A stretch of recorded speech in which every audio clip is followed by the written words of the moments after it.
We are now ready to move on to thermal equilibrium, and for this I have a box, orange box with blue material inside, and if the temperature inside and temperature outside is equal, then it's all fine. No heat flux is there, and the material keeps its temperature, and it's fine. But if the temperature changes, there is a heat flux going inside or outside depending on the temperature difference. It's if outside is colder, then heat will travel from inside the box to the outer environment, and if outer environment is hotter than inside the box, then the heat will go from outer environment to inside the box. If we want our material inside the box to remain at the same temperature, for example, let's see the situation where temperature outside is a bit lower, then heat goes away, and we must apply extra heat to the blue material to keep it in the temperature it initially was. So we somehow must compensate the heat flux. That's what basically WUFI does. It calculates all the sources, all the heat sources, all the heat sinks, and it calculates the amplitude distribution in that one dimension. Well, yeah, basically it's like the box you can see.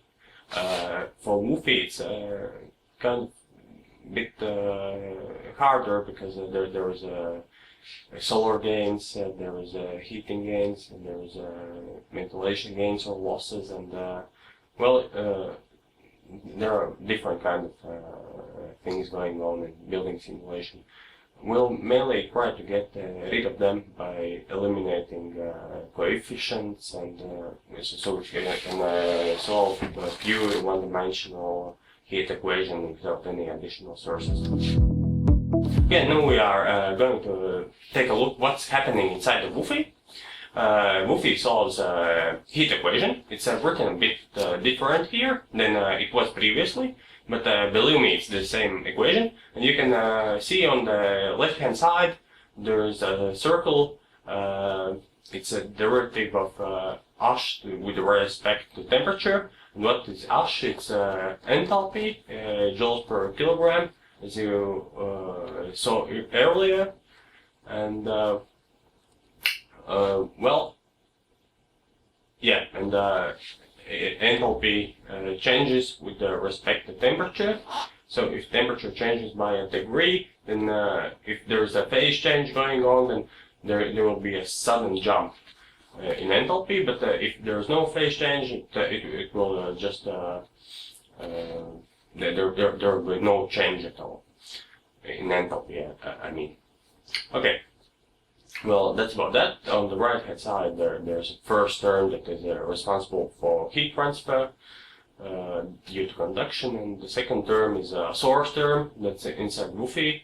It's latent heat due to evaporation and condensation of water. We are going to get rid of it because we don't want anything to change our one-dimensional heat equation that we want to solve. But the term that is responsible for that extra heat that is generated by vaporization of water or a condensation of it is one of the things that makes WUFI special and makes it one of the best tools to do calculations for a whole building, and it does actually quite great. Yeah, here you can see moisture transport equation.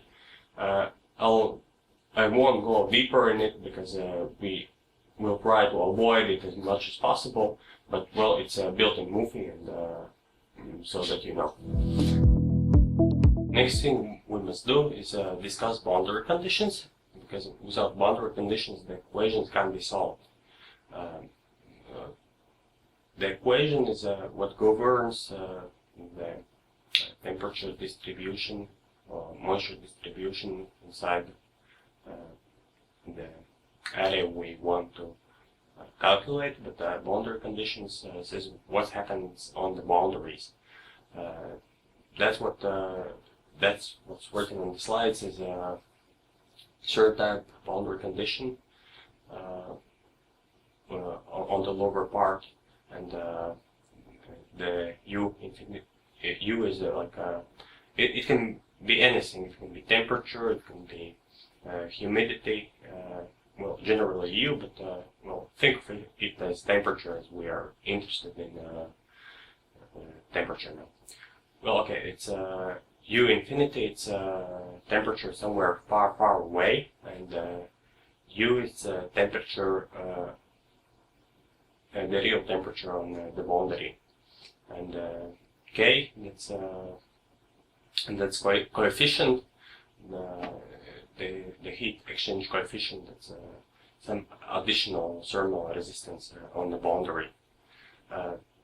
In general, WUFI uses these boundary conditions, but we'll find a way how to override them and make them first type boundary conditions. That's coming up next. And here you can see temperature is just a function of time. In our case, it will be constant.